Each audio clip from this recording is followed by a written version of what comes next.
भोपाल में गुंडा बदमाशों के हौसले इस कदर बुलंद हैं कि वो बेखौफ होकर आपराधिक गतिविधियों को अंजाम दे रहे हैं। तस्वीरों में दिख रही है सफेद कलर की कार उस युवक की है जिस पर हमला किया गया। कार के सारे शीशे तोड़ दिए गए, चारों तरफ बस खून ही खून फैला है। देखने से लगता है बदमाश पीड़ित पर टूट पड़े और कार के शीशे तोड़ दिए। ये घटना राजधानी के पौष इलाके में आने वाले श्यामला हिल्स की है, जहां 5 बदमाशों ने युवक पर जानलेवा हमला कर दिया। घटना देर रात की बताई जा रही है। हमले में दोनों युवक बुरी तरह घायल हो गए। इन्हें इलाज के लिए अस्पताल में भर्ती कराया गया है। वहीं इन घटनाओं से कानून व्यवस्था पर सवाल खड़े होते हैं।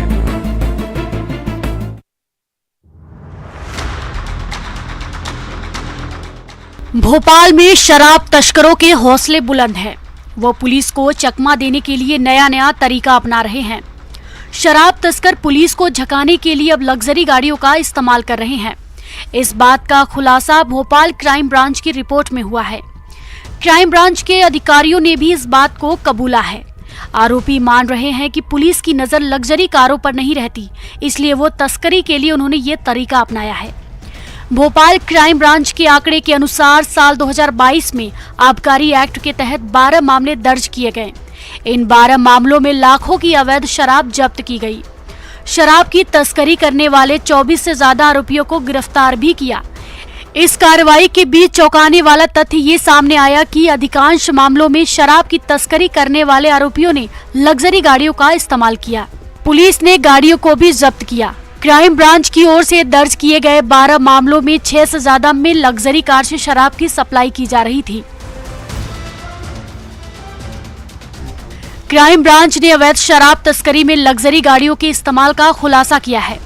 क्राइम ब्रांच के इस खुलासे के बाद अब स्थानीय पुलिस भी अलर्ट पर है। पुलिस वाहन चेकिंग के दौरान अब पुरानी गाड़ियों पर ही नहीं बल्कि लग्जरी कारों पर भी नजर रखने लगी है।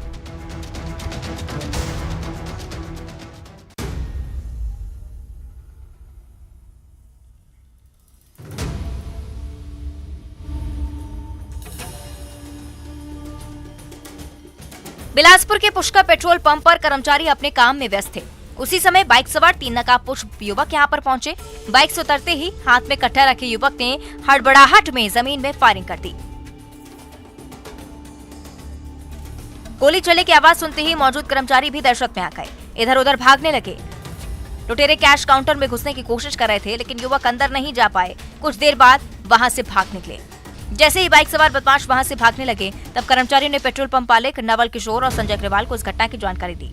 इधर गोली चलने की सूचना मिलते ही कोटा पुलिस भी मौके पर पहुंच गई। पुलिस की टीम पेट्रोल पंप कर्मचारियों से पूछताछ कर बदमाशों की जानकारी जुटा रही है। पेट्रोल पंप में गोली चलने की जानकारी मिलते ही एडिशनल एसपी ग्रामीण राहुल देव शर्मा के साथ ही एसीसीयू की टीम भी वहां पहुंच गई। पूछताछ में पता चला है कि बदमाश युवक लूट के इरादे से यहां पर आए थे, लेकिन हड़बड़ी में हाथ में कट्टा रखे युवक ने अचानक फायरिंग कर दी। गोली चलने की आवाज सुनते ही लोग दहशत में आ गए। वहीं बाइक सवार बदमाश भी हड़बड़ा गए और लूट की वारदात में असफल होकर भाग निकले।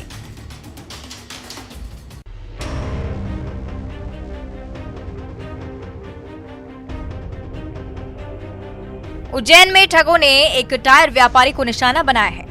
टायर व्यापारी की माने तो उसके पास अननोन नंबर से कॉल आई और खुद को सेना का जवान बताने वाले ने उससे 4 टायर एक पते पर पहुंचाने की बात की। इसके साथ ही उसने ये भी कहा कि टायर के पैसे ऑनलाइन दिए जाएंगे। अब पीड़ित ने दिए गए पते पर टायर पहुंचा दिए तो पेमेंट के लिए ठग ने उसके पास एक बार कोड भेजा। उसको स्कैन करते ही इसके खाते से पहले 9,000 रुपए निकल गए। दोबारा उसने फोन किया तो फिर से बार कोड स्कैन करने को कहा गया और इस बार उसके खाते से 2 बार 22,000 रुपए कट गए। कुल मिलाकर पीड़ित को ठग ने 54,000 की चपत लगाई।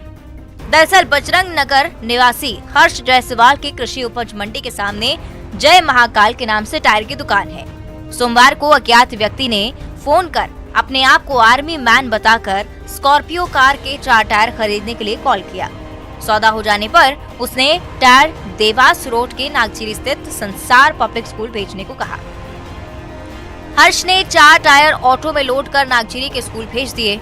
स्कूल के बाहर खड़े ऑटो वाले ने हर्ष को फोन लगाकर बताया कि वो 15 मिनट से खड़ा है, लेकिन टायर लेने कोई नहीं आया, जिस पर व्यापारी ने उक्त नंबर पर फोन लगाया और कहा कि मैं बाहर नहीं आ सकता, आप टायर का पेमेंट ले लो, मैं एक आर्मी का बारकोड भेज रहा हूँ, उसको स्कैन करते ही पेमेंट हो जाएगा। इसके बाद हर्ष ने जैसे ही बारकोड स्कैन किया तो खाते में पेमेंट आने के बजाय पैसे डिडक्ट हो गए।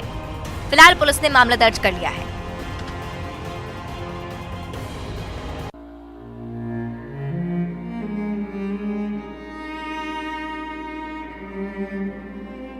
पापा, कभी गलती हो जाए तो माफ नहीं किया जा सकता क्या? टीचर ने मुझे सबके सामने गंदी गंदी गालियां दी। सुसाइड नोट में इतना लिखकर 14 साल के छात्र ने फांसी लगा ली। उसने क्लास के एक अन्य छात्र का कोई सामान चुरा लिया था। इसकी शिकायत छात्र ने टीचर से कर दी थी। टीचर ने जब उसकी जांच की तो सामान उससे बरामद हुआ। मामला मध्य प्रदेश में सीधी जिले के पड़खुरी 588 गांव का है। अमित प्रजापति नवोदय विद्यालय चुरहट में कक्षा 8 का छात्र था। उसने घर पर 2 जनवरी को फांसी लगा ली। 19 दिसंबर को टीचर अजीत पांडे ने क्लास में दूसरे छात्रों के सामने अमित को बेइज्जत किया। इससे उसके मन पर गहरा प्रभाव पड़ा। इसी के बाद से वो तनाव में था। अमित की मां ने काफी समझाया कि गलतियां हो जाती हैं, तुम अपना मन खराब ना करो, लेकिन अमित दोस्तों के सामने की गई बेइज्जती भूल नहीं पाया। घटना के 14 दिन बाद उसने फांसी लगा ली। अमित के घर में माँ पिता के अलावा 2 भाई और एक बहन है। अमित सबसे छोटा था। पिता छत्तीसगढ़ में मिट्टी की ईंट बनाने का काम करते हैं। फिलहाल पुलिस ने केस दर्ज कर जांच तेज कर दी है।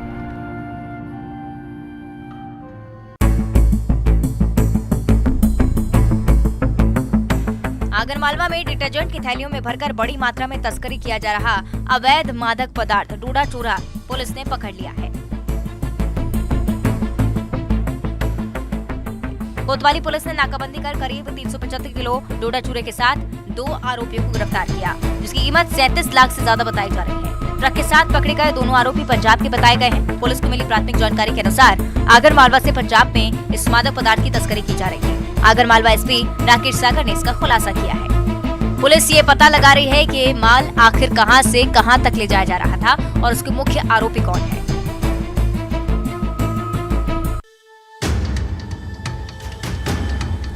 सागर में निर्दलीय पार्षद के भतीजे की हत्या में आरोपी निष्कासित बीजेपी नेता मिश्री चंद्र गुप्ता का 4 मंजिला होटल प्रशासन ने 12 घंटे की कड़ी मशक्कत के बाद जमींदोज कर दिया। मकरोनिया में चुनावी रंजिश में युवक जगदीश यादव की जीप से कुचलकर हत्या कर दी गई थी। मामले में 5 आरोपी पहले ही गिरफ्तार हो चुके हैं। एक अन्य आरोपी बीजेपी नेता मिश्री चंद्र गुप्ता को पार्टी से निष्कासित कर दिया गया। आरोपी मिश्री चंद्र गुप्ता और उसके परिवार की होटल जयराम पैलेस मकरोनिया चौराहे के पास स्थित था। 4 मंजिला होटल का निर्माण अवैध बताया गया है। इसके बाद पुलिस और प्रशासन की टीम मंगलवार को होटल तोड़ने की कार्रवाई करने पहुंची। इस दौरान कलेक्टर ने होटल के आसपास के लोगों को हटवाया, साथ ही होटल तोड़ने की कार्रवाई शुरू कराई गई। कार्रवाई के दौरान पुलिस बल भी तैनात किया गया। इंदौर के राऊ में सड़क किनारे दिख रहा ये गुबार धूल का नहीं बल्कि पानी का है। दरअसल राऊ के नजदीक नर्मदा की मेन ट्रंक लाइन फूट गई। नर्मदा ट्रंक लाइन के चैम्बर पर बना ढक्कन फूट गया। इस ढक्कन के फूटने के कारण यहाँ जमीन में से पानी 10 फीट ऊपर हवा में उछलकर बहता रहा। लाइन फूटने के कारण लाखों लीटर पानी सड़क पर बहता रहा। वहीं लाइन फूटने के बाद पानी की सप्लाई रोक दी गई, जिसके कारण 30 पानी की टंकियां भरने का काम भी रुक गया। राजेंद्र नगर से आगे राऊ के नजदीक गमले वाली पुलिया के पास में नर्मदा की मेन ट्रंक लाइन फूट गई। यहाँ लाइन पर एक चैम्बर बना हुआ है, इसके ऊपर का ढक्कन फूट गया। इसके कारण नर्मदा का पानी जमीन के अंदर से निकलकर हवा में 15 फीट ऊपर तक उछलकर बहता रहा। मेन लाइन में लीकेज होने से नर्मदा का लाखों लीटर पानी सड़क पर बहता रहा। वहीं लीकेज की खबर मिलते ही नगर निगम ने तुरंत महू के नजदीक से पानी की सप्लाई को रोका, लेकिन इसके बाद भी लगभग आधे घंटे तक पानी पूरी तेजी से बहता रहा। इसके कारण सड़क पर पानी भर गया। यहाँ नर्मदा के पानी का तालाब बन गया था। सड़क के किनारे हुए इस लाइन लीकेज और उससे निकलते पानी के चलते यातायात भी प्रभावित हो गया।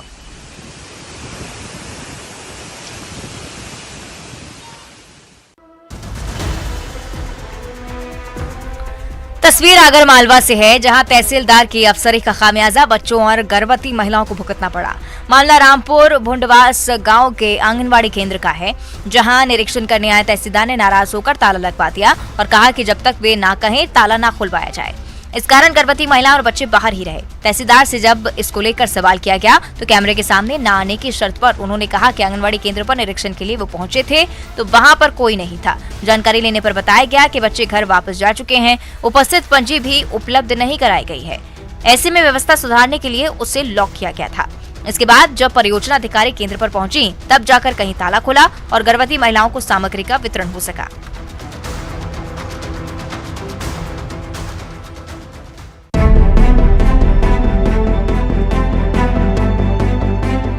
आपकी टीवी स्क्रीन के सामने ये शख्स सिंगरौली जिले के चितरंगी कस्बे के निवारी गांव का है। नाम है रामू साकेत, उम्र तकरीबन 75 साल। ये भले ही यहाँ सकुशल खड़ा दिख रहा है, लेकिन आपको बता दें कि अधिकारियों ने कागजों में इस जिंदा बुजुर्ग को मृत बता दिया है और इस बुजुर्ग को भी नहीं पता कि उसकी मौत हो गई है।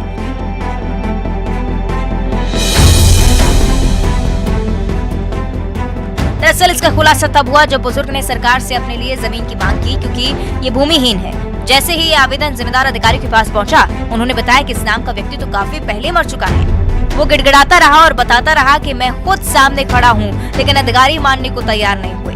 अधिकारियों ने बुजुर्ग को जिंदा नहीं माना तो आखिरकार बुजुर्ग जिला मुख्यालय में कलेक्टर के दरबार पर पहुँच गया और उनसे भी खुद के जिंदा होने की गुहार लगाई। इस मामले में अब कलेक्टर ने जांच के बाद दोषी कर्मचारी अधिकारियों पर कार्रवाई की बात कही है।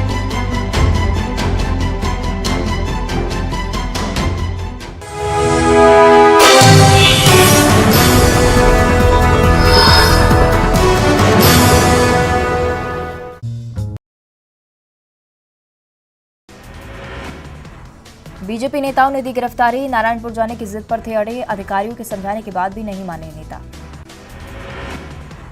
कोंडागांव में पुलिस ने निकाला फ्लैग मार्च। नारायणपुर की घटना के बाद निकाला फ्लैग मार्च, शांति व्यवस्था बनाए रखने की अपील। नारायणपुर में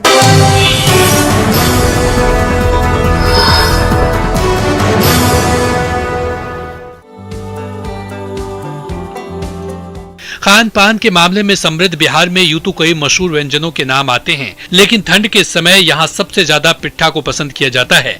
पूस का महीना और उस पर पिट्ठा का स्वाद लोगों को खूब लुभाता है।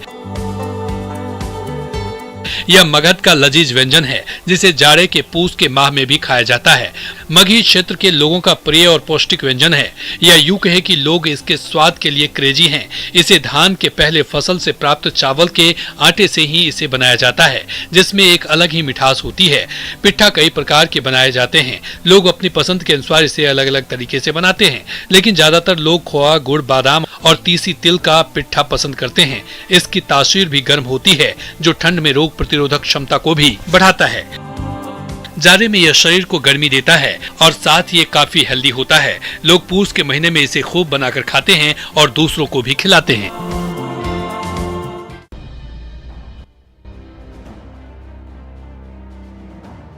तस्वीरों में दिख रहे ये लोग किसी रेस की प्रैक्टिस नहीं कर रहे, बल्कि मधुमक्खी से बचने के लिए मुंह पर कपड़ा रखकर भाग रहे हैं ताकि मधुमक्खी उन पर हमला न कर दे।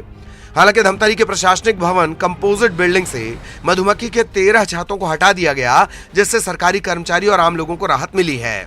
बीते 2 सप्ताह में मधुमक्खियों ने 4 बार लोगों पर हमला किया था और 70 से ज्यादा लोगों को काटा। इन हमलों के कारण लोग परेशान हुए और घायल तो हुए ही। सरकारी कामकाज पर भी असर पड़ा। इसके बाद जिला प्रशासन ने वन विभाग की मदद ली और सभी छातों को हटवाने की कार्रवाई की गई।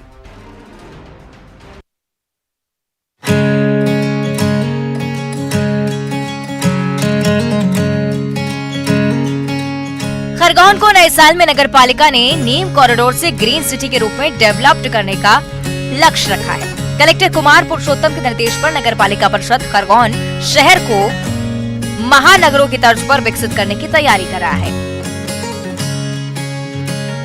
शहर की जीवनदायिनी कुंदा नदी के विकास और सौंदर्यीकरण को लेकर अमृत 2 के पहले चरण में कई काम स्वीकृत किए गए हैं। सीएम शिवराज के नवग्रह कॉरिडोर बनाने की घोषणा को लेकर नगर पालिका एक्शन मोड में है। नवग्रह मंदिर के पास कुंड को विकसित कर मंदिर की ख्याति के अनुसार कॉरिडोर का निर्माण होगा। इसके लिए नगर पालिका ने प्लानिंग शुरू कर दी है। आपको बता दें कि साल 2023 में शहर के विकास को लेकर कई संकल्प लिए गए हैं। शहर में नए साल में विकास को लेकर कलेक्टर के निर्देशानुसार परिषद के लक्ष्य और संकल्प को लेकर नगर पालिका परिषद की सीएमओ प्रियंका पटेल ने न्यूज 18 को बताया है कि निर्माण की पहचान नीम है, इसलिए शहर की सनावत और खंडवा रोड को नीम कॉरिडोर के रूप में विकसित किया जाएगा। ग्रीन सिटी के रूप में शहर को डेवलप करने का लक्ष्य है। अमृत 2 में कुंदा नदी के सौंदर्यीकरण के काम को स्वीकृति मिली है। 1500 मीटर लंबाई में कुंदा नदी के दोनों ओर स्टोन पिचिंग और रेलिंग के साथ पौधारोपण किया जाएगा। वही घोषणा के अनुसार नवग्रह कॉरिडोर को लेकर और मंदिर की जीर्णोद्धार का काम भी हाथ में लिया है।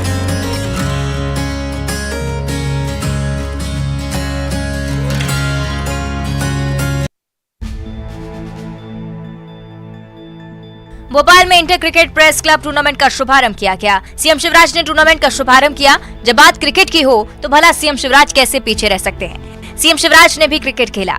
बता दें कि खेलो इंडिया यूथ गेम्स भी इस बार मध्य प्रदेश में हो रहे हैं। 4 बड़े आयोजन जिनमें प्रवासी भारतीय सम्मेलन, ग्लोबल इन्वेस्टर समिट, खेलो इंडिया यूथ गेम्स, T20 के इवेंट्स हो रहे हैं। शुभारंभ के दौरान सीएम ने कहा कि खेलों की अपनी अलग ही दुनिया है। व्यस्त दिनचर्या से खेलों के लिए समय निकालना जरूरी है। राजनीति को लेकर उन्होंने कहा कि मैं सोचता हूँ कि राजनीति भी सच में खेल हो जाए तो क्या कहना।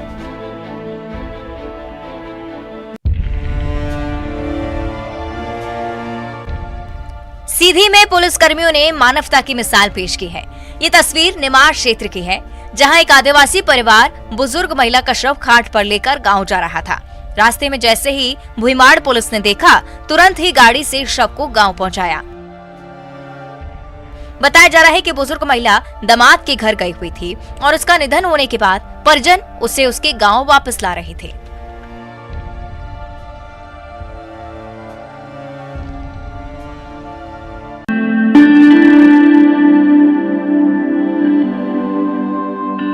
छतरपुर जिले के बागेश्वर धाम की महिमा अब सिर्फ देश में ही नहीं विदेश में भी धूम मचा रही है। तो वहीं ऐसे भी भक्त देखने को मिलते हैं जो अपनी श्रद्धा के अनुसार अलग अलग तरीकों से बालाजी सरकार के दर्शन के लिए बागेश्वर धाम पहुंच रहे हैं।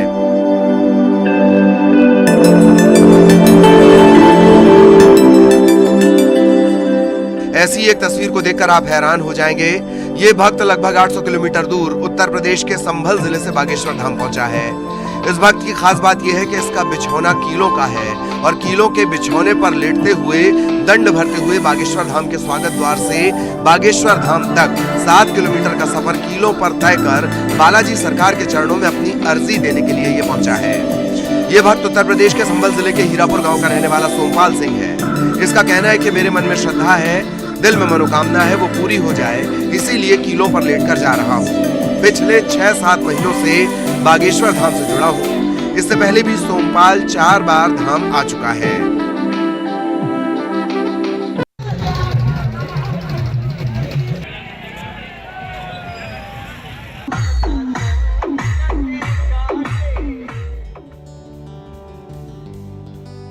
खरगोन जिले के मेनगांव थाना इलाके के पिपराटा गांव से 520 ग्रामीण साइकिल यात्रा के जरिए तीर्थ स्थल सांवरिया जी दर्शन के लिए रवाना हुए।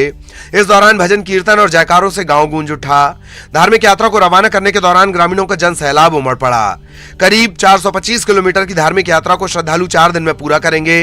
पिपराटा गांव में साइकिल यात्रियों को रवाना करने के दौरान गांव में त्योहारों की तर्ज पर धार्मिक माहौल था। इस दौरान ग्रामीणों ने धार्मिक यात्रा पर निकले साइकिल यात्रियों को चल समारोह के रूप में रवानगी दी।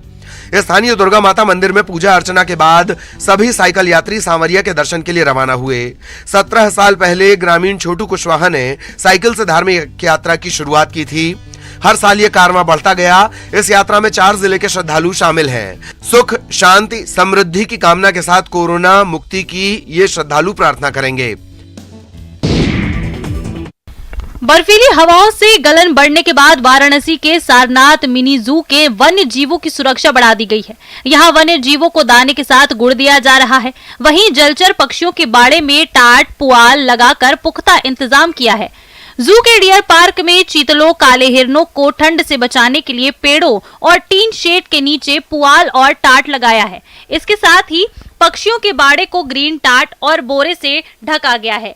जलीय पक्षी हवाशील, जांगिल, लगलग, लोहा सारस, व्हाइट स्टार्क, ईमू के बाड़े में 2 छोटे छोटे टीन शेड लगाकर टाट से घेरा गया है।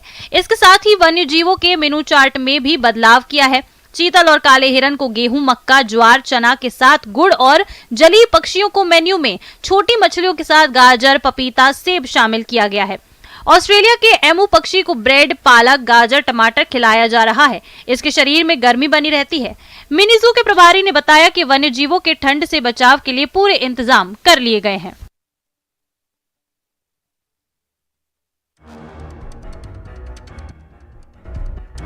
पेंड्रा के झिरना पोंडी गांव में सफेद भालू दिखने की तस्वीर सामने आई है। सबसे खास बात यह है कि काले भालू के साथ ही सफेद भालू भी नजर आया है। बता दें कि 3 महीने में दूसरी बार सफेद भालू देखा गया है।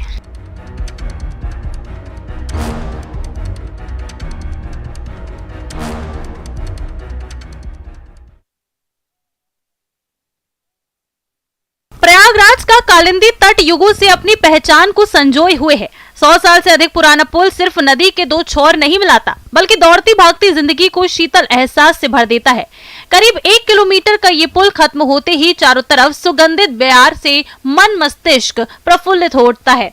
गेंदा और गुलाब के फूल बरबस ही ध्यान खींच लेते हैं। सड़क की दोनों पटरियों पर माला फूल के ढेर, नजरों को थोड़ा और दौड़ाएं तो क्यारियों में भी सुगंधित खेती नजर आती है। उनके आसपास कुछ बच्चे, महिलाएं और बुजुर्ग भी फूल चुनते हुए दिखाई देते हैं। इनके चेहरे पर तनाव नहीं, मस्त मलंगियत नजर आती है। यहाँ निराशा के बादल नहीं, उम्मीदों की डोर है। यमुना पार में कुछ वर्षों पहले तक बड़े पैमाने पर धान और गेहूं की फसल होती थी, लेकिन बदलाव की बयार अब बहार में तब्दील हो चुकी है। अब जिधर नजर दौड़ाइए फूल ही फूल नजर आते हैं। बात 2017 के पहले की करें तो चंद किसान ही फूलों की खेती करते थे, लेकिन अब इनकी संख्या हजारों में पहुंच गई है। सरकारी आंकड़ों के मुताबिक करीब 4,500 हेक्टेयर में फूलों की खेती हो रही है। इस बदलाव ने किसानों की तकदीर बदल दी है।